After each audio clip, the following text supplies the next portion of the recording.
একটা শুধু বাজির জন্যেই একটা মানুষের ১৫টা বছর অন্ধকারে কেটে গেল।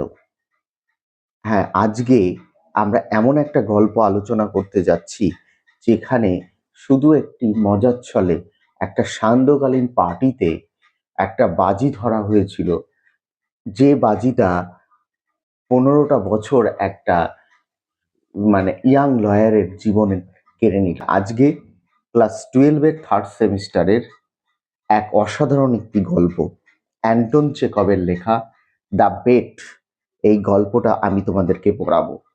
এখান থেকে প্রশ্ন কি আসবে তোমাদের, আমি সমস্ত প্রশ্নের উত্তর সহ প্রশ্নগুলো তোমাদেরকে ব্যাখ্যা করব। আর একটা বলে রাখি, ক্লাস নোট হাট ইউটিউব চ্যানেলে শুধুমাত্র পড়াশোনা করানো হয় না, এখানে তোমার পরীক্ষায় ক্লাস নাম্বার পাওয়ার দায়িত্ব নিয়ে পড়াই। তাই চ্যানেলটা সাবস্ক্রাইব করে ফলো করে রেখো। তো চলো শুরু করি। দেখো, অ্যান্টন চেকভের লেখা দ্য বেট। বেট মানে হচ্ছে বাজি। এই বাজিটাই কি ছিল, আমরা টোটাল গল্পটাই আমরা পড়ব। এটি আমরা প্রথমেই একটু জেনে নেব, এটি 1889 খ্রিস্টাব্দে কিন্তু পাবলিশ করা হয়। এখানে অনেকটা ফার্স্ট পার্সন ন্যারেটিভ, থার্ড এই জাতীয় গল্প কিন্তু আমরা খুঁজে পাই। তাই চলো দেরি না করে আমরা গল্পটা লাইন বাই লাইন পড়ব। কোথা থেকে কি প্রশ্ন হবে, কোন লাইনগুলো তোমাদেরকে আন্ডারলাইন করতে হবে, তাই এটা ভিডিওটা দেখতে দেখতে তোমরা টেক্সট বইটা বার করো, একটা পেন্সিল বা মার্কার নিয়ে পড়তে বসো। দেখো, ইট ওয়াজ আ ডার্ক অটাম নাইট। অটাম মানে হচ্ছে শরৎ, আর যেহেতু এটা ডার্ক, কেন? শরতের রাত্রিটা অন্ধকার, মানে এটা ছিল এক শরতের অন্ধকার রাত। ওল্ড ব্যাংকার, একটা বৃদ্ধ banker, was walking up and down his study. অর্থাৎ একটা বয়স্ক ব্যাংকার তার পড়ার ঘরের এক প্রান্ত থেকে অন্য প্রান্তে কিন্তু পায়চারি করছে। স্টাডি বলতে এখানে কিন্তু তার পড়ার ঘরকে বোঝানো হচ্ছে। And remembering now 15 years before, এবং 15 বছর আগে ঘটে যাওয়া এক গল্পে বা এক ঘটনার কথা সে কিন্তু মনে পড়ছে। He had given a party one autumn evening. তিনি একদিন শরতের এইরকমই একটা শরতের সন্ধ্যাবেলায় একটা পার্টি আয়োজন করেছিলেন। There had a many clever man there. সেই পার্টিতে অনেক বলতে পারো বুদ্ধিমান মানুষের উপস্থিতি ছিল। And there had been interesting conversation, এবং সেখানে ভীষণ আকর্ষণীয় একটা কথোপকথন জমে উঠেছিল। Among other things they had talked of capital punishment. তাদের এই যে কথোপকথন বা আলোচনার মধ্যে একটা সব থেকে যেটা জমে উঠেছিল যে কথাবার্তাটা নিয়ে, সেটা হচ্ছে কি মৃত্যুদণ্ড নিয়ে। এই যে ক্যাপিটাল পানিশমেন্ট অর্থাৎ রাজ মৃত্যুদণ্ড, সেটা নিয়ে। The majority of guests among hmm were many journalist. বলছে দেখো, মেজর অফ দ্য গেস্ট অর্থাৎ সেই যে অতিথি ছিল তার মধ্যে অধিকাংশই অ্যামং হুম ওয়ার, যারা ছিল জার্নালিস্ট অর্থাৎ সাংবাদিক, ইন্টেলেকচুয়াল ম্যান বুদ্ধিদীপ্ত সম্পন্ন মানুষেরা, disapprove of the death penalty. তারা কিন্তু এই মৃত্যুদণ্ডটাকে এক কথায় বিরোধিতাই করে গেলেন, মানে অস্বীকার করে নিলেন। তার মানে এখান থেকে প্রশ্ন আসতে পারে, দেখো, ডেথ প্ল্যানটিকে বিরোধিতা বা অস্বীকার করেছিল কারা? Journalist, intellectual men. তারপরে they considered that form of punishment out of date. তারা বলেছিল এই যে মৃত্যুদণ্ডের ব্যাপারটা না অনেকটা সেকেলের, আউট অফ ডেথ মানে কি সেকেলের, ইমমরাল, অনৈতিক, and unsuitable for Christian state. এই খ্রিশ্চান স্টেটের এটা যথাযথ নয়, বা বলতে পারো এটা খ্রিস্টান রাষ্ট্রের নীতির সঙ্গে অসঙ্গত ও অনৈতিক, এটা ঠিক আসে না। In the opinion of some of them, death penalty ought to be replaced everywhere by the imprisonment for life. এবং অনেকেই কেউ কেউ মত দেন যে মৃত্যুদণ্ডের বদলে যদি যাবজ্জীবন কারাদণ্ড চালু করা যায় সেটা অনেকটা ভালো হবে। ইমপ্রিজনমেন্ট ফর লাইফ মানে কি যাবজ্জীবন কারাদণ্ড। I don't agree with you said their host banker. কিন্তু এই ব্যাংকার তিনি একটু খামখেয়ালি টাইপের ছিলেন। তিনি বললেন যে আমি আপনাদের সঙ্গে সহমত পোষণ করতে পারছি না বা আপনাদের কথা আমি মেনে নিতে পারছি না। I have not tired either the death penalty or a imprisonment for life. কারণ বিষয়টা ভালো করে বুঝবেন যে আপনারা বললেন যে এই যে মৃত্যুদণ্ডটা সেকেলে বা আউট অফ ডেথ, আমি আপনাদের এই বিষয়টা তো মেনে নিতে পারছি না। এটা ব্যাংকার বললেন আমার নিজের মৃত্যুদণ্ড বা যাবজ্জীবন কারাদণ্ডের যেহেতু কোনো অভিজ্ঞতা নেই, মানে এই যে বিষয়টা ব্যাংকার বললেন যে আমার তো এই বিষয়ে কোনো অভিজ্ঞতা নেই, তাই আমি ঠিক আপনাদের কথায় সহমত দিতে পারছি না। বাট ইফ ওয়ান মে জাজ আ priori death penalty is more moral and more humane than the imprisonment for life. কিন্তু তবে যদি যুক্তিযুক্তভাবে বিচার করা যায় তাহলে আমার মতে মৃত্যুদণ্ড কারাদণ্ডের চেয়ে অনেক বেশি নৈতিক এবং মানবিক বলে আমার মনে হবে। ক্যাপিটাল কারণ কি মানবিক কেন মনে হবে এই প্যারাটা এবার তোমাদেরকে মনে রাখতে হবে। Capital punishment kills a man at once, কারণ মৃত্যুদণ্ড একটা মানুষকে সঙ্গে সঙ্গে তৎক্ষণাৎ মেরে ফেলে। But life long imprisonment kills him slowly, কিন্তু এই যাবজ্জীবন যে কারাদণ্ড আপনারা বলছেন এটা কিন্তু সেই মানুষটাকে ধীরে ধীরে আস্তে আস্তে শেষ করে দেয়। Who's executioner is the more humane he who kills you in a few minutes। মানে কি বলছে এই যে বিষয়টা যে আহ, যেটা আপনার মানে দুই এর মধ্যে কোনটা আহ, মানে মানবিক হবে, যেটা কয়েক সেকেন্ডের মধ্যে মৃত্যুর কোলে মানে ঢেলে দেয়, or he who drags the life out of you in the course of many years, এবং আম, যেটা বছরের পর বছর যন্ত্রণা দিয়ে একটু একটু করে জীবনটাকে একদম শেষ করে নেয়, এইটাই।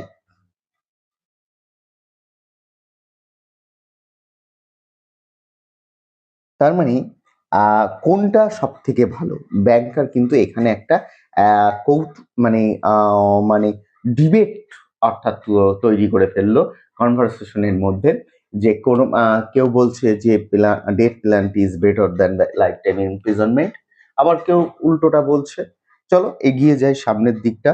তোমরা কিন্তু লাইনগুলো আমি যেখানে যেখানে মার্কিং করলাম অবশ্যই মার্কিং করবে। আর একটা কথা বলি, এই চ্যানেলে ক্লাস 6 থেকে 12 ইংলিশের উপরে যাবতীয় ভিডিও ক্লাস রেকর্ডেড দেওয়া হয়, সেটা টেক্সট বইয়ের লেসন হোক, গ্রামার, রাইটিং স্কিলে তো একদম হাতে ধরে শেখাই আমি এখানে। তাই চ্যানেলটা আবারও বলছি সাবস্ক্রাইব করে রেখে তোমার ভাই বোনদের মধ্যেও শেয়ার করতে পারো। দেখো পরে কি বলছে, বোধ মানে এই যে বোধ বলছে কি, অর্থাৎ ডেথ প্ল্যান্টি আর হচ্ছে life time imprisonment are equally immoral, দুটোই অনৈতিক। Observe one of the guest, অর্থাৎ ওখানে যে অতিথি ছিল মানে ওই যে টোটাল তার মধ্যে একজন অতিথি এটা মন্তব্য করে বসলেন, for they both have the same object, কারণ এই দুটোরই একটা নির্দিষ্ট উদ্দেশ্য আছে বলতে পারো, টু টেক অ্যাওয়ে লাইফ, অর্থাৎ দুটোরই তো একটা নির্দিষ্ট উদ্দেশ্য যে একটা জীবনটাকে অ্যাকচুয়ালি মেরে ফেলার। The state is not god, এই যে রাষ্ট্র নিয়ে আপনারা কথা বলছেন, এই রাষ্ট্র কিন্তু ঈশ্বর নয়, ভগবান নয়। It has not the right to take away what it can not restore when it wants to, কারণ রাষ্ট্র ইচ্ছা করলেই একজনের জীবন কেড়ে নেবে, কিন্তু কেড়ে নিতে পারে পারে না, কারণ হচ্ছে it can not restore when is words, মানে তিনি যখন ফেরত দিয়ে ইচ্ছা করবে যে আমি তার জীবনটা ফেরত দিতে, কিন্তু তিনি তখন সেটা পারবে না। তার মানে বলতে চাইছেন রাষ্ট্র যেহেতু কারোর জীবন ফেরত দিতে পারবে না, তাই রাষ্ট্রের কোনো অধিকার নেই কারোর জীবন কেড়ে নেওয়ার। Among the guest was a young lawyer, marking করে নাও, যে সেই সব অতিথিদের মধ্যে একজন অল্প বয়সী লয়ার ছিল, আ ইয়াং ম্যান অফ 5 and 20, অর্থাৎ 25 ইয়ার্স। মানে এখানে একটা অল্প বয়সী যুবক ছিল বলতে পারো, যার বয়স হচ্ছে কত, 25। দেখো লেখাটা 5 and 20 করেছে। তার মানে ওখানে যে অতিথিরা ছিল তার মধ্যে একটা অল্প বয়সের ছেলে ছিল, যে কিনা এই কথাটা বলল যে when he was asked his opinion he said, তখন তাকে, মানে যখন তাকে এই বিষয় নিয়ে কথা বলতে বলা হলো বা তার মতামত জানতে চাওয়া হলো, তিনি বললেন দ্য ডেথ সেন্টেন্স মানে হচ্ছে তোমরা জানো বাক্য, কিন্তু আজকে তোমরা জানলে এর মানে হচ্ছে শাস্তি। বলছে ডেথ সেন্টেন্স মৃত্যুদণ্ড যে শাস্তিটা, অ্যান্ড আ লাইফ সেন্টেন্স এবং যাবজ্জীবন শাস্তি কারাদণ্ডটা আর ইকুয়ালি ইমোরাল। উনিও কিন্তু বললেন দুটোই অনৈতিক। But if I had to choose, যদি আমাকে মানে বেছে নিতে বলা হতো between the death penalty and imprisonment for life, মানে মৃত্যুদণ্ড এবং যাবজ্জীবন কারাদণ্ডের মধ্যে, I would certainly choose the second, আমি কিন্তু দ্বিতীয়টাকে বেছে নেব, অর্থাৎ ইমপ্রিজনমেন্ট ফর লাইফ, এইটাকে কিন্তু আমরা বেছে নেব। To live anyhow is better than not at all. কি বলছে দেখো, ভালো করে বোঝো, যে একেবারে মরার থেকে কোনো ক্রমে বেঁচে থাকাটাও অনেক বেশি, আমার মনে হয় ভালো সেটা। নেক্সট কি বলছে দেখো, আর লাইভলি ডিসকাশন অ্যারাউজ, এই যে কথাবার্তাগুলো যখন হচ্ছে এরপরে একটা উত্তেজনাপূর্ণ একটা আলোচনা শুরু হয়ে গেল। The banker who was a younger, এবং সেই ব্যাংকার যে পার্টিটা অর্গানাইজেশন করেছিল সেও কিন্তু অল্প বয়স ছিল, and more nervous in those days, ওইসব দিনে না একটা বলা যেতে পারে একটা আরো বেশি যেন কেমন অধৈর্য হয়ে পড়ছিল, and suddenly carried away by excitement, এবং হঠাৎ করে উত্তেজিত হয়ে he struck the table with his fist মানে হচ্ছে মুঠো বেঁধে, বলছে হঠাৎ করে সে হাতটাকে মুঠো বেঁধে টেবিলের উপর একটা সজোরে আঘাত করলো, অ্যান্ড শাউটেড, বলল অ্যাট দ্য ইয়াং ম্যান, মানে সেই অল্প বয়সী যে লয়ারটা ছিল, অল্প বয়সী সে ছেলে মানুষটা যুবকটার দিকে চেঁচিয়ে বলল, কি বলল, it's not true, I will bet you 2 million, যে আমি আম, এটা এটা কিন্তু সত্যি নয়, এটা সত্যি নয়, যে যদি এটা সত্যি হয়, আমি আপনাকে বাজি ধরতে পারি 2 মিলিয়ন। টাকাটা কিন্তু অনেক, এটা কিন্তু রুবেল টাকা, এইটা আমরা প্রশ্ন আসতে পারি এখানে, কিন্তু রুবেলের টাকা, আমাদের যেমন রুপি টাকা, এখানে কিন্তু রুবেলের টাকা কথা বলা হয়েছে, 2 মিলিয়ন রুবেল। তা আবারও বলতে পারি 2 মিলিয়ন রুবেল। এখানে কিন্তু প্রায় 20 লক্ষ টাকা কিন্তু বলছে আমি বাজি ধরতে পারি। You wouldn't stay in a solitary confinement for 5 years, কতদিনের জন্য, ইয়াং সোলজারকে বলল যদি আপনি 5 বছরের জন্য যদি যাবজ্জীবন কারাদণ্ডে থাকতে পারেন, অর্থাৎ টোটাল গোটা এই মনুষ্য সমাজ থেকে নিজেকে একদমই নিঃসঙ্গ জীবনযাপন করতে পারেন, তাহলে আমি আপনাকে 20 লক্ষ রুবেল, অর্থাৎ 2 মিলিয়ন আমি আপনাকে দিতে পারি, এই বাজিটা আমি ধরছি। If you mean that the earnest সেই দ্য ইয়াং ম্যান, এই যে বিষয়টা মানে বলতে পারো যখনই আমি এই টাকাটা রুবেলের বাজি ধরছি বললো, তখন ওটা কি বলছেন, যে যদি আপনি সত্যি তাই মনে করেন, সেই দ্য ইয়াং ম্যান, সেই অল্প বয়সী যুবকটা বললেন, I will take the bet, আমি আপনার এই বাজিটাকে আমি গ্রহণ করব, but I would stay not 5 but 15 years, তো আমি শুধু যে 5 বছর থাকবো না, আমি 15 বছর এইভাবে জীবনযাপন করতে চাই। কেন? এতটাই ইয়াং যে লয়ারটা, সে এতটাই এক্সাইটেড হয়ে গেছিল, সে তার এক্সাইটমেন্টটা দেখানোর জন্য সে 5টাকে 15 করে দিল। এটা কেমন একটা সিনেমেটিক হয়ে গেল। অনেক সময় আহ লোক দেখানো ভালো, আগ বাড়িয়ে কথা বলা ভালো। 5 বছরে মিটে যাচ্ছিল, বেশ মিটিয়ে নে, 5 বছর পর তোর এই টাকাটাও হয়ে যেত, তুই জীবনেও ভালোভাবে তো কাটাতে পারতিস, কিন্তু কি কেন পাকামি করতে গিয়ে 15 বছর করার কি দরকার হলো?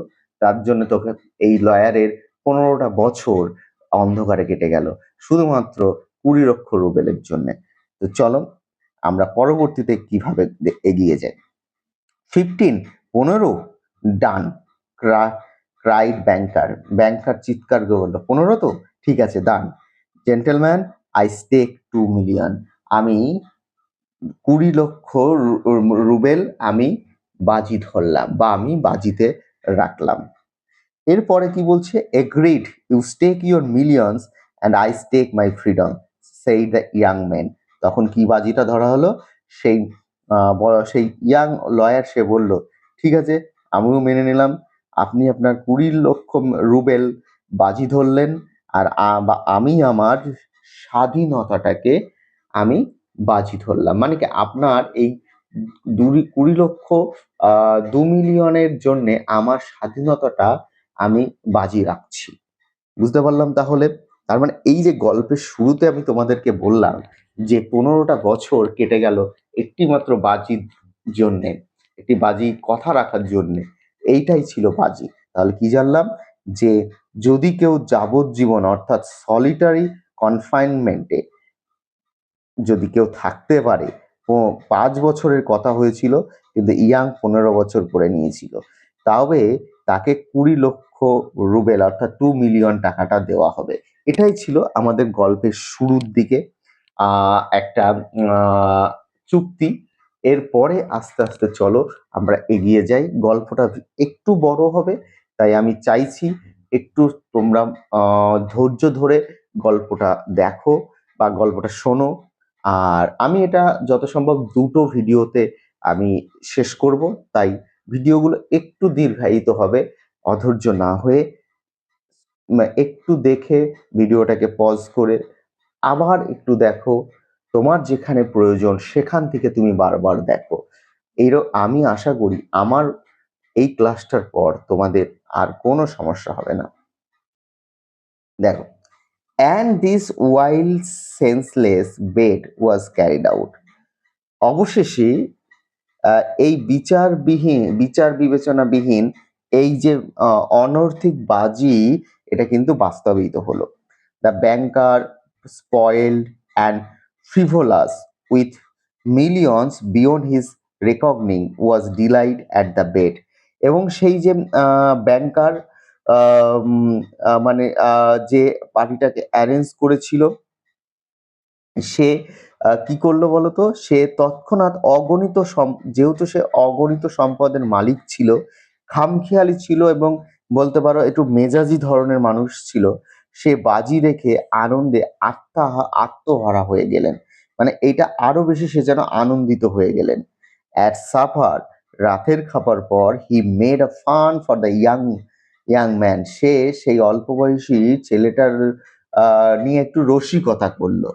অ্যান্ড সেইড, বলল, think a better of it young man, হে অল্প বয়সী যুবক, তোমার রক্ত গরম এখন, তুমি চাইলে এখনো সময় আছে, তুমি কিন্তু এটা নিয়ে ভাবতে পারো।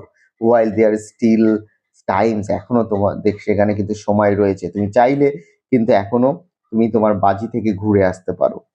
To me 2 million is a triple. এই যে 2 মিলিয়ন যে টাকাটা বলছো না, এটা আমার কাছে একদমই মানে তুচ্ছ বলতে পারো, বা আমার কাছে 20 লক্ষ টাকা কিছুই না। But you are losing 3 or 4 of the best years of your life. এইটুকু আন্ডারলাইন করে নিও। কিন্তু তুমি কিন্তু তোমার জীবনের 3 থেকে 4 বছর মূল্যবান সময় কিন্তু নষ্ট করতে মানে নষ্ট করতে এগোচ্ছ। তার মানে দেখো, বাজিটা কিন্তু 5 থেকে 15 বছর করে নিল ইয়াং লয়ার, কিন্তু দেখো ব্যাংকার এতটাই মানে বলতে পারো যে থিঙ্কিং পাওয়ারটা দেখাচ্ছে বা নিজেকে এতটাই অহংকার বোধের সঙ্গে বলছে যে তুমি যতই নিজে বলো যে আমি থাকতে পারবো, আমি জানি তুমি 3 থেকে 4 বছরের বেশি কিন্তু ওখানে সময় কাটাতে পারবে না। I say 3 or 4 because you won't stay longer. আমি এই যে 3-4 বছরের কথা বলছি কারণ আমি জানি তুমি এর থেকে বেশি ওখানে কোনোভাবেই কাটাতে পারবা না ওই নিঃসঙ্গ জীবন। Don't forget either, you unhappy man, that voluntary confinement is greater deal harder to bear than the compulsory. এই যে আমি যে বিষয়টা আমি তোমাদেরকে বললাম, যে এর বেশি তো তুমি কাটাতে পারবেই না বা টিকতে পারবেই না। আর এই যে তুমি এটাও ভুলে যেও না যে তুমি কিন্তু নিজের স্বেচ্ছায় কিন্তু বন্ধি মানে বন্দিদশাটা নিচ্ছ, যেটা বাধ্যতামূলক বন্দিত্বের চেয়ে অনেক বেশি কঠিন হবে। The thought that you have the right to step out in the liberty at any moment will poison your whole existence in prison.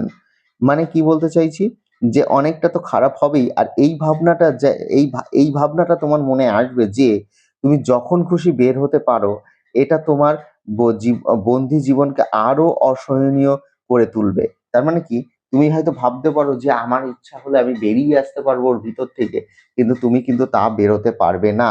তার মানে কি, right two step out the liberty, তোমার ইচ্ছা মতো তুমি কিন্তু এখান থেকে বেরোতে পারবা না। At any moment will poison your whole existence in prison. I am sorry for you. এটা বলে কিন্তু ব্যাংকার তার সঙ্গে কথাটা বলল যে আমি খুবই দুঃখিত তোমার জন্য, আমি খুবই দুঃখিত। And now the banker walking to and fro remember all this. এবং এখন এই ব্যাংকারের মাথা থেকে মানে ব্যাংকার এই কথাটা মনে করতে করতে এদিক থেকে ওদিকে, অর্থাৎ তার যে রিডিং রুমে অর্থাৎ স্টাডি রুমে এপাশ থেকে ওপাশে কিন্তু হাঁটাচলা করতে লাগলো এই সব মনে করতে করতে।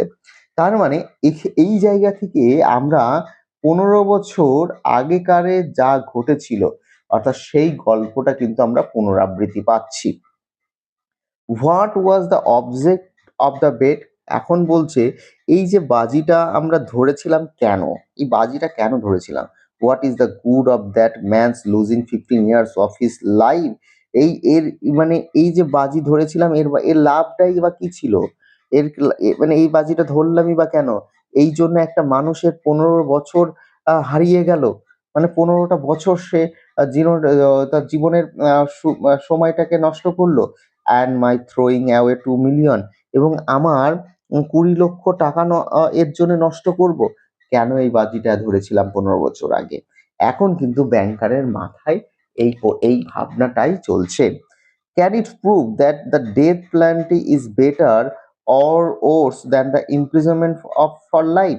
শুধুমাত্র এইটা প্রমাণ করার জন্য বাজিটা ধরা হয়ে গেল যে ডেথ প্ল্যানটি ভালো, আর লাইফ টাইম ইমপ্রিজনমেন্ট খারাপ, এইটা মাত্র প্রমাণ করার জন্যই আমরা এইরকম আবেগে এরকম একটা বাজি ধরেছিলাম, যার জন্য একটা মানুষের 15টা বছর নষ্ট হয়ে গেল আর আমার 20 লক্ষ টাকা নষ্ট হয়ে যাচ্ছে। No no no, it was all the nonsensical and meaningless.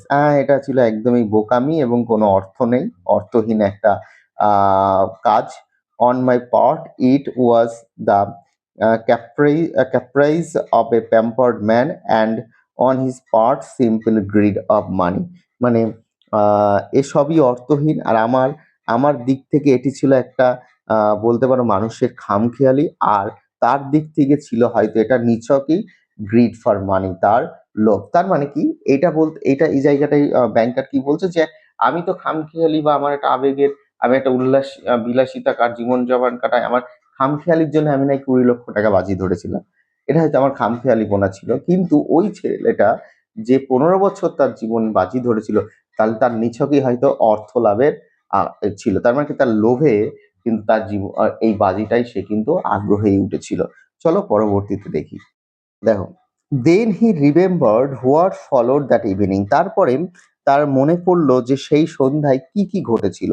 It was decided that the young man should spend the years of his captivity under the strictest supervision. মানে সেই দিন নির্দিষ্ট ঠিক করা হয়েছিল বা বলতে পারো সিদ্ধান্ত গ্রহণ হয়ে গেছিল যে সেই যুবকটি তার মানে যে সময়টা অর্থাৎ জীবনের সে 15 বছর সময়টা কাটাবে in the captivity under the strictest supervision, মানে একটা কঠোর নজিরবন্দির মাধ্যমে। মানে কি, সে যেখানে থাকবে তার তার সেই পাহারা দেওয়ার জন্য একটা কঠোর বিহীন মানে নজরবন্দি, এক কথায় নজরবন্দি থাকবে। Is one of the lodge in the bankers garden, অর্থাৎ ব্যাংকারের যে একটা বাগান বাড়ি ছিল সেই বাগান বাড়ির একটা লজে তাকে একটা কঠোর নজরবন্দির মাধ্যমে কিন্তু তাকে সেখানে তার সেই মানে চুক্তির যে 15টা বছর তাকে কিন্তু কাটাতে হবে, এটাই কিন্তু ঠিক হয়েছিল। It was agreed that for 15 years he should not be free to cross the threshold of the lodge. এই চুক্তিটাই করা হয়েছিল যে 15 বছর সে কোনোভাবেই তার যে ঘরের যে থ্রেশহোল্ড অর্থাৎ ঘরের যে চৌকাঠ সেই বাড়ির সেটা কিন্তু মারাতে পারবে না। To see human beings, to hear the human voice or to receive letters or newspaper. মানে সে কোনো মানুষের সঙ্গে মিশতে পারবে না, দেখা করতে পারবে না, মানুষের সঙ্গে কথা বলতে পারবে না, এমনকি সে কোনো লেটার, চিঠি, খবরের কাগজ সে কিন্তু পাবে না। He was allowed to have a musical instrument. তাহলে তাকে কি দেওয়া হবে? তাকে মিউজিক্যাল ইনস্ট্রুমেন্ট অর্থাৎ বাদ্যযন্ত্র দেওয়া হবে, অ্যান্ড বুকস, বই দেওয়া হবে, and was allowed two right letters, এবং তাকে চিঠি লিখতে দেওয়া হবে। টু ড্রিঙ্ক ওয়াইন, তাকে ওয়াইন পান করতে দেওয়া হবে। টু স্মোক, সে চাইলে ধূমপান করতে পারে। By the terms of the agreement, সেই চুক্তিপত্রের যে শর্তগুলো ছিল, the only relations he could have with the outer world were a little window, সে শুধুমাত্র বাইরের জগতের সঙ্গে সে যোগাযোগ রাখতে পারবে একটা ছোট্ট জানালা দিয়ে, made made purposely for the object, শুধু সেই সব বিষয়গুলো বা সে তার উদ্দেশ্যে যদি সে কিছু চাই বা তার ওই যে বিষয়গুলো তাকে প্রোভাইড করা হবে সেই বিষয়গুলো তাকে যদি দেওয়া সম্ভব হয়, তার জন্য সে একটা ছোট্ট জানালা দিয়ে সে কিন্তু যোগাযোগ করতে পারবে। He might have anything he wanted, সে যা চাই সে সবসময় তা পেতে পারে। কি কি? যেমন books, music, wine and so on. মানে এই যে বুকস, মিউজিক, ওয়াইন এই জাতীয় আগে যে আমরা আলোচনা করলাম সেগুলো, in any quantity he desired by writing an order, সে চিঠি লিখে যে কোনো পরিমাণ সে কিন্তু সেটাকে চাইতে পারে বা সেটা নিতে পারে। এটা কিন্তু ব্যাংকার বলল যে এটা তাকে প্রোভাইড করা হবে। But could only receive them through the window, শুধুমাত্র জানালা দিয়ে যেটুকু প্রয়োজন, যেটুকু যাওয়ার সেটাই কিন্তু দেওয়া হবে। তার মানে সে যদি এমন বড় কিছু মানে দাবি করে যেটা জানালা দিয়ে যাবে না, সেটা কিন্তু সে পাবে না। The agreement provided for every detail, এই চুক্তিপত্রটা খুব সুন্দরভাবে তার সামনে তুলে ধরা হলো। And every trifle that would make his imprisonment strictly solitary and bound the young man to stay there exactly 15 years। মানে এবং এই যে চুক্তিপত্রটা তার সামনে তো সুন্দর করে মানে তুলে দেওয়া হলোই। আর তা এই এবং এতে মানে খুব সুন্দরভাবে আহ বলা ছিল যে তাকে বাইরের জগৎ থেকে পুরোপুরি বিচ্ছিন্ন হয়ে যেতে হবে এবং তিনি বাধ্য হবেন এই 15 বছর কিন্তু একভাবে বন্দি দশায় থাকতে। বিগিনিং ফ্রম দ্য 12 o'clock, এই বন্দি দশাটা অর্থাৎ এই চুক্তিটা শুরু হয়েছিল কবে থেকে, এই জায়গাটা তোমরা কিন্তু মার্কিং করে নেবে। 12 o'clock মানে 12টার সময় অফ নভেম্বর 14, 14ই নভেম্বর 12টার সময় 1817, অর্থাৎ এই বন্দিটা মানে এই বন্দি জীবনটা শুরু হয়েছিল 15 বছর আগে 1870 সালে 14ই নভেম্বর 12টা থেকে, এবং যেটা শেষ হবে end at the 12 o'clock of November 14, 1805। তার মানে এবং এটা শেষ হবে 1885 সালের 14ই নভেম্বর, ঠিক 15 বছর পর। The slightest attempt on his part of the break of the condition, যদি এই সময়ের মধ্যে কোনো একটু অংশে সে তার এই শর্তগুলোকে বিনষ্ট করে, if only 2 minutes before the end, যদি এই 1885 সালের 14ই নভেম্বরের 12টার বাজার 2 মিনিট আগেও যদি সে এই ঘর থেকে বেরিয়ে যায়, release the banker from the obligation to pay him the 2 millions, তাহলে এই ব্যাংকার কিন্তু তাকে মানে এই 20 লক্ষ রুবেল দেওয়ার আর কিন্তু বাধ্যকতা থাকবে না, কারণ সে যদি 2 মিনিট আগেও যদি এই জায়গা থেকে বেরিয়ে যায়। তার মানে দেখো ডিয়ার স্টুডেন্ট, তোমরা কিন্তু এই সাল দুটোর কথা কিন্তু মনে রাখবে। শুরু হয়েছিল 1870 14ই নভেম্বর 12টার সময়, আর সেটা শেষ হওয়ার কথা ছিল 1885 সালে 14ই নভেম্বর রাত 12টার সময়। এইবার আমরা চলো এই যে 15 বছরটা কিভাবে ওই ইয়াং সোলজার কাটালো, আমরা প্রত্যেকটা বছরে কি কি হয়েছিল সেটা আমরা জানতে পারবো। দেখো কি বলছে। For the first for the first year of his confinement, অর্থাৎ এই বন্দি জীবনের আহ, প্রথম বছরে, as far as one could জাজ ফ্রম হিজ ব্রিফ নোটস, মানে তার যতটুকু তার সংক্ষিপ্ত লেখালেখি ছিল তা থেকে যা বোঝা যেত, the prisoner suffered severely from loneliness and depression, এবং প্রথম দিকে সে কিন্তু খুব নিঃসঙ্গ এবং হতাশা জীবনযাপন কাটিয়েছে। The sounds of piano, underline করে নিও, যে পিয়ানোর যে শব্দটা could be heard continually day and night from his lodge, দেখা যেত তার ঘর থেকে দিন রাত পিয়ানোর আওয়াজ ভেসে আসতে। He refused wine and tobacco, সে কিন্তু প্রথম বছরে মানে তামাক জাতীয় দ্রব্য এবং ওয়াইন সে কিন্তু প্রত্যাখ্যান করেছিল। Wine, he wrote, excites are the desire, তিনি বলেছিলেন এই ওয়াইন এ এমন একটা জিনিস যেটা আমার মনে আরো বেশি তীব্র আগ্রহ জন্মাবে, মনের বাসনাকে আরো তীব্র করে দেবে। And desires are the worst force of the prisoner, এবং এই মনের আকাঙ্ক্ষাটাই একজন বন্দী জীবনের সব থেকে শত্রু বা পাপ হতে পারে বা ক্ষতি যেটা। And besides nothing could be more dreary than drinking good wine and seeing no one, মানে এই মানে এইটা খেলে মানে বলতে পারেন তার কামনা বাসনা এতটাই তীব্র হয়ে যাবে যে এটা তার কাছে কোনো একটা ভালো জিনিস বলে মনে হলো না, বরঞ্চ এটা একটা বিরক্তিকর জীবন বা তার থেকে আর কিছুই না, তার এটাই। And the tobacco spoil the air of his room, এবং টোবাকো নিয়ে তিনি কি বলেছিলেন যে এই তামাক তো এমন একটা জিনিস যেটা আমাকে ঘরের ভিতরের আমার বায়ুটাকে দূষণ করবে। In the first year the books he sent for were principally of a light character, তিনি এই জায়গাটায় মনে রাখবে, তিনি প্রথম বছরে যে বইগুলো চেয়েছিল, মানে তাকে যে বইগুলো পাঠানো হয়েছিল সেটা হচ্ছে কি লাইট ক্যারেক্টার, মানে বলতে পারো একটা উম একটা সাধারণ চরিত্রের একটা মানে সহজ পাঠ্য একটা গল্প, নভেল, উপন্যাস with a complicated love plot, মানে একটা প্রেম মানে প্রেমিকা প্রেম নিয়ে একটা জটিল উপন্যাস সে একটা পড়েছিল।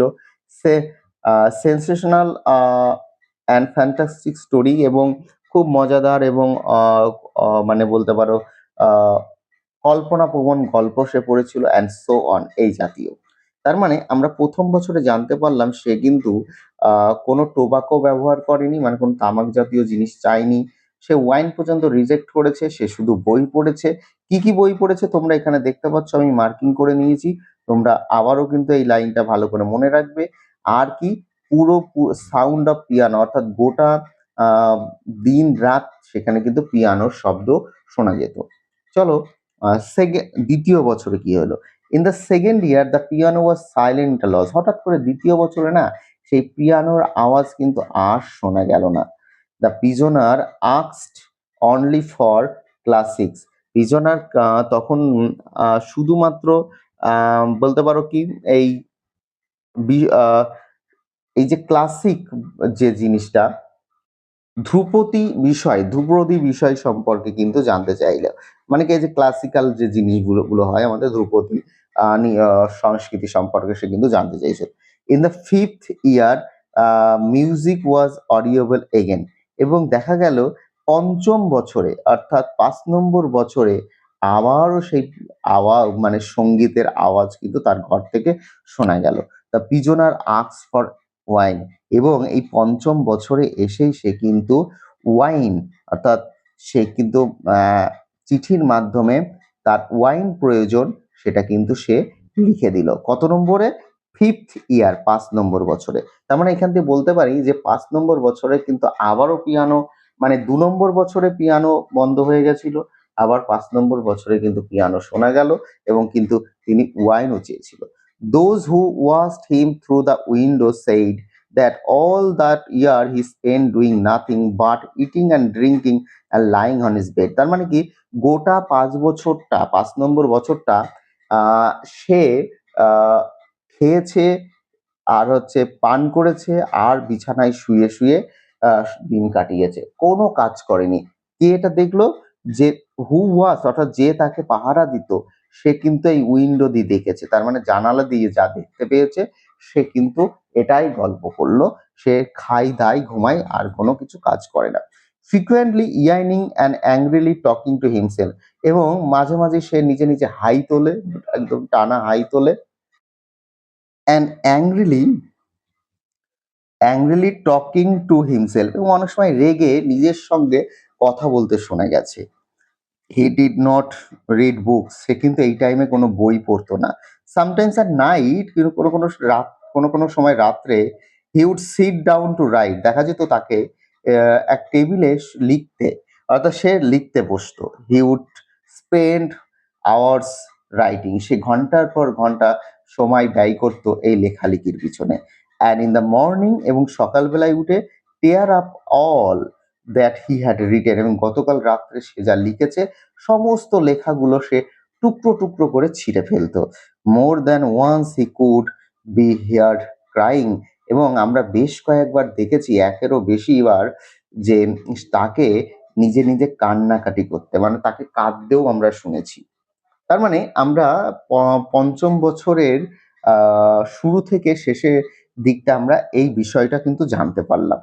চলো পরবর্তীতে এগিয়ে যাই, কি বলছে দেখি। In the second half of the sixth year, মানে কি 6 বছরের দ্বিতীয় অর্ধে the prisoner began zealously studying of language, মানে বলতে পারো যে ষষ্ঠ বছরের দ্বিতীয়ার্ধে সেই বন্দি মানুষটা নিষ্ঠার সঙ্গে যেমন কেমন একটা যেন আহ, খুব আগ্রহ হয়ে গেল কি ল্যাঙ্গুয়েজেস, মানে বিভিন্ন ভাষা সম্পর্কে পড়ার জন্যে, ফিলোসফি দর্শন সম্পর্কে জানার জন্যে, অ্যান্ড হিস্ট্রি ইতিহাস সম্পর্কে জানার জন্যে। He threw himself eagerly into this studies, এবং সে নিজেকে এতটাই আগ্রহী করে তুললো যে এই বিষয়গুলো পড়ার ক্ষেত্রে, so much so that the banker had enough to do the get him the books and he order, মানে ব্যাংকারের পক্ষে একটা কি বলবো চাপ হয়ে গেল।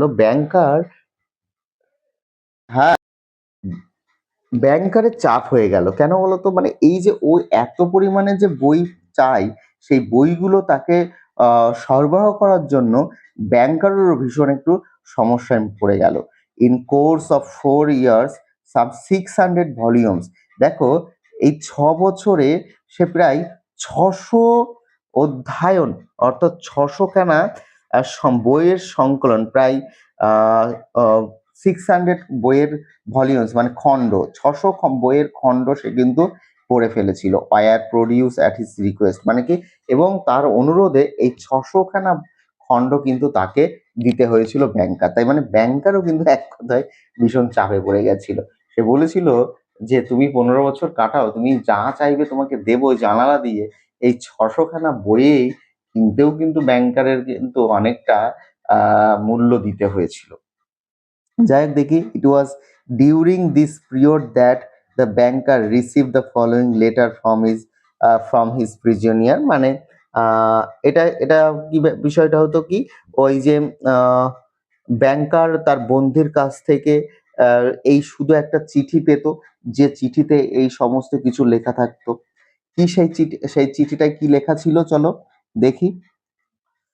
মাই ডিয়ার জেলার, আমার প্রিয় মানে বলতে পারো যে আমার প্রিয় যে আমাকে জেলে যে রেখেছে, অর্থাৎ গাড়ে যে রেখেছে, মানে কারারক্ষক বলতে পারো।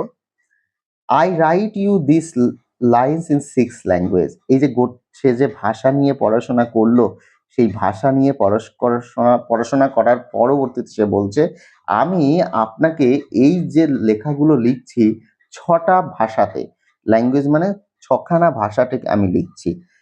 Show them to the people who know the language, আপনি এই লেখাগুলোকে এই ভাষা বিশেষজ্ঞদের কাছে দেখাবেন যারা এই ভাষাগুলোকে বোঝে। লেট দেম রিড দেম, এই দেম বলতে অর্থাৎ যারা হচ্ছে এই ভাষা বোঝে, অর্থাৎ পিউপলকে বোঝাচ্ছে। আর এই দেম বলতে কিন্তু আমার এই লেটারটা, এই লাইন্স গুলোকে বোঝাচ্ছে, অর্থাৎ চিঠিটাকে বোঝাচ্ছে। এই জায়গাটা কিন্তু ভালো করে বুঝে নাও। প্রথম দে হচ্ছে পিপল আর পরের দেম হচ্ছে লাইন্স গুলো। বলছে তাদেরকে এই লাইনগুলো পড়তে দেবে। If they find not one mistake, তারা যদি আমার এই লেখার মধ্যে একটিও ভুল খুঁজে না পায়, I implore you to fire a shot in a garden, তাহলে আপনি আপনার বাগানে এসে একটা গুলি ছুড়বেন। The shot will show me that my efforts have not been thrown away. আপনার এই গুলি ছোড়াটাই আমাকে মানে বোঝাবে যে আমার এতটা প্রচেষ্টা বা আমি যে ভাষা জ্ঞান আমার মধ্যে আছে সেটা বৃথা যায়নি। The geniuses of all ages and all land speak different language. মানে বলতে পারো যে বিভিন্ন যুগের বা বিভিন্ন দেশের প্রতিভা ব্যক্তিরা যারা বিভিন্ন ভাষায় কথা বলেন, but the same flame burns in them all, কিন্তু তাদের সবার মধ্যে একই শিক্ষা কিন্তু প্রজ্বলিত হয়। Oh, if you only knew that unearthly happiness my soul feels now from being able to understand them.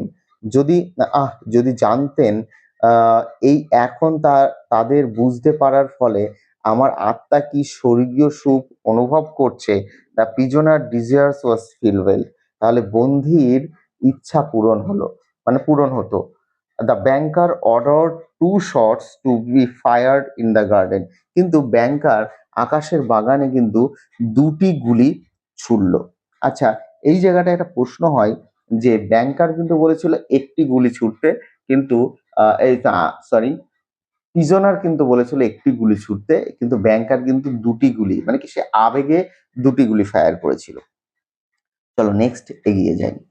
Then after the 10th ইয়ার, এবার 10 নম্বর বছরে the prisoner sat immovable at the table. প্রিজনারকে, সেই বন্দি দশা অবস্থায় সেই মানুষটাকে, ইয়াং লয়ারটাকে দেখা গেল টেবিলের উপরে কোনো নড়াচড়া না হয়ে কেমন যেন মানে আহ, এক কথায় ঠাই বসে থাকতে লাগলো। অ্যান্ড রিড নাথিং, সে কিছুই আর পড়তো না, বাট গসপেল, শুধুমাত্র সে গসপেল অর্থাৎ ওই বাইবেলের একটা ধর্মগ্রন্থ নিউ টেস্টামেন্ট সে পড়তো।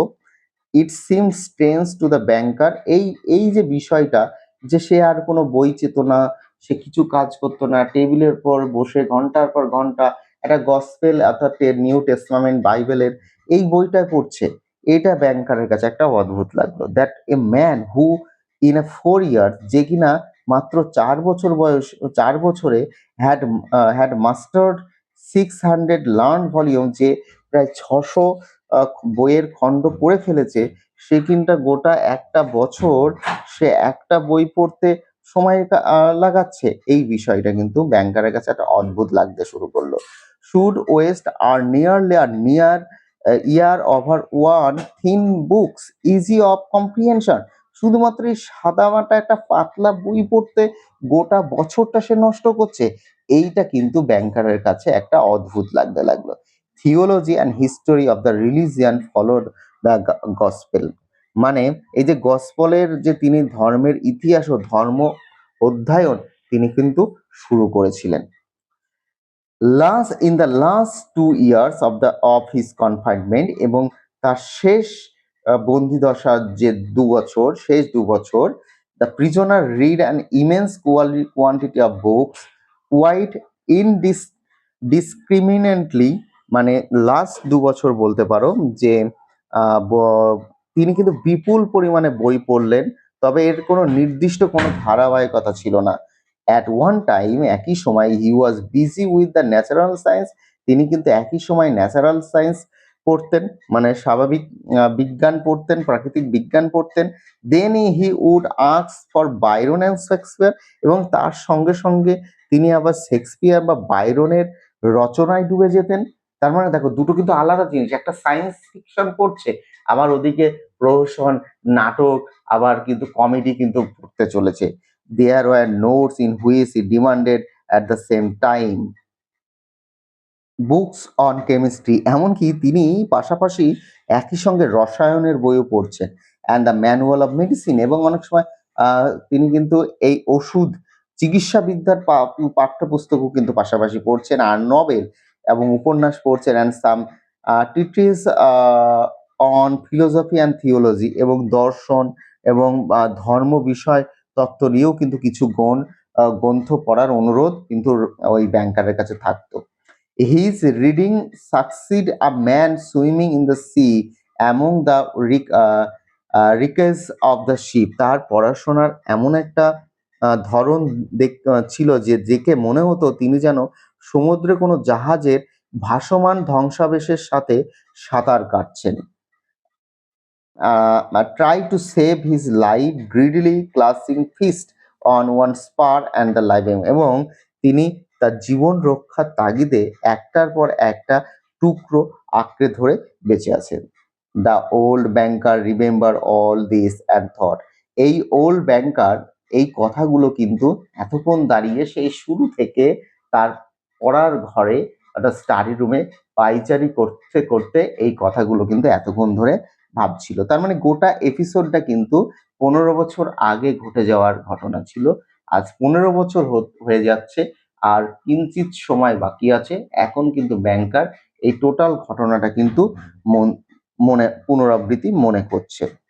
কি বলছে মনে করতে করতে? Tomorrow at 12 o'clock he will regain his freedom. বলছে আগামীকাল ঠিক 12টার সময় সে তার স্বাধীনতাটাকে ফিরে পাবে। By our agreement, আমাদের চুক্তিপত্র অনুযায়ী I ought to pay him 2 million. আমি তাকে 20 লক্ষ রুবেল আমি তাকে দেব, মানে আমাকে দিতে হবে। If I do pay him, যদি আমি এই টাকা তাকে দিই, it is all over with me. তাহলে আমার সমস্ত কিছু শেষ হয়ে যাবে। I shall be utterly ruined. আমি যেন চিরতরে ধ্বংস হয়ে যাব, মানে কি চিরতরে শেষ হয়ে যাব। তার মানে এই যে কথাটা আমরা এখানে জানতে পারলাম যে এখন কিন্তু ব্যাংকার 15 বছর আগে যে খামখেয়ালিপনা ছিল এখন কিন্তু ব্যাংকারের মনে সেই খামখেয়ালিপনাটা নেই। সে এখন বুঝতে পারছে যে এই টাকাটাই তার জীবনের অন্তিম সঞ্চয়। তো 15 বছর আগে যেমন এই টাকাটা তার কাছে তুচ্ছ ছিল, এখন কিন্তু এটি তার কাছে অন্তিম সঞ্চয়। সে ভাবছে এই টাকাটা যদি আমি তাকে দিয়ে দিই তাহলে কিন্তু সে খুশি বা সুখে জীবনযাপন করবে আর আমি সারা জীবনের মতো ধ্বংস হয়ে যাব। তাহলে আশা করি ভালো লাগলো প্রত্যেকের গল্পটা। এই গেল প্রথম পার্ট। আমি পরবর্তী সেকেন্ড পার্ট আমি নিয়ে আসছি খুব অল্প সময়ের মধ্যেই। তোমাদের আবারও বলি, পুরো দেখার জন্য, ক্লাসটা করার জন্য অনেক ধন্যবাদ। চ্যানেলটা সাবস্ক্রাইব করো।